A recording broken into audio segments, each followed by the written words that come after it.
टीपू सुल्तान की तलवार को अभी हाल में ही ब्रिटिश गवर्नमेंट ने नीलाम किया है।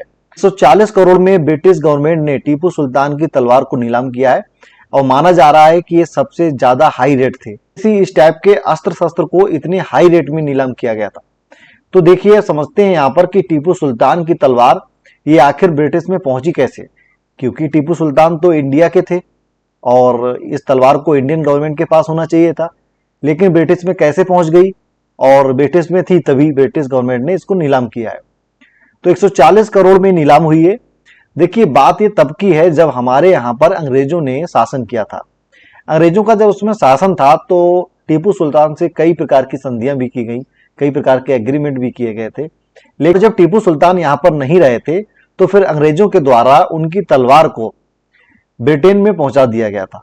ब्रिटेन में ये तलवार अभी तक रखी रही। अभी हाल में ही ब्रिटिश गवर्नमेंट ने इसको नीलाम किया है 140 करोड़ में। अब हम समझते हैं शॉर्ट में कि आखिर ये टीपू सुल्तान क्यों थे, इनको हम क्यों जानते हैं।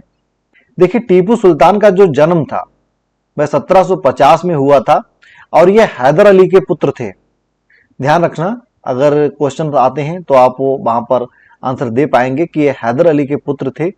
यह एक महान योद्धा थे जिन्हें मैसूर का टाइगर या मैसूर के बाघ के रूप में भी जाना जाता है। इनको अरबी, फारसी, कन्नड़, उर्दू भाषा में बहुत अच्छा नॉलेज था। हैदर अली का जो शासनकाल था वह 1761 से 1782 तक रहा है, मतलब इनके पिता का। जो टीपू सुल्तान का शासनकाल था वह 1782 से लेकर 1799 तक था। और टीपू सुल्तान जैसे शक्तिशाली शासकों के नेतृत्व में मैसूर की शक्ति में काफी वृद्धि हुई थी।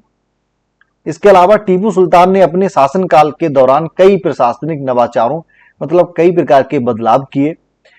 उनके द्वारा शुरू किए गए सिक्के, नया मौलूदी चंद्र सौर कैलेंडर और नई भूमि राजस्व प्रणाली भी शामिल थी, जिसने मैसूर रेशम उद्योग के विकास की शुरुआत की थी।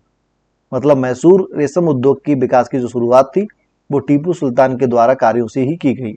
टीपू सुल्तान ने अपनी सेना को यूरोपीय मॉडल के आधार पर संगठित किया, मतलब बनाया। उन्होंने अपने सैनिकों को प्रशिक्षित करने के लिए फ्रांसीसी अधिकारियों की भी सहायता ली थी या हेल्प ली थी। मतलब फ्रांसीसी जो अधिकारी थे, फ्रांसीसी जो सैनिक वगैरह थे या उनके अधिकारी थे, उनसे भी उनको ट्रेनिंग दिलवाई। इसके अलावा टीपू सुल्तान के द्वारा जो संधि की गई थी अंग्रेजों से, वो की गई थी मद्रास की संधि, जो 1767 से 69 के बीच में मानी जाती है। मैंगलोर की संधि जो 1780 से लेकर 84 के बीच में मानी जाती है। और श्री रंगपट्टम संधि जो 1790 से लेकर 1792 के बीच मानी जाती है। और 1799 में इन्होंने की थी सहायक संधि। कंपनी के अंततः श्रीरंगपट्टम के युद्ध में जीत हासिल की और टीपू सुल्तान अपनी राजधानी श्रीरंगपट्टम की रक्षा करते हुए मारे गए थे। यहीं पर इनका लास्ट हो जाता है और टीपू सुल्तान की मौत हो जाने के बाद अंग्रेजों के द्वारा यहाँ से तलवार ब्रिटेन में पहुंचा दी गई थी। फिर ब्रिटेन गवर्नमेंट ने इसको 140 करोड़ में बेच दिया।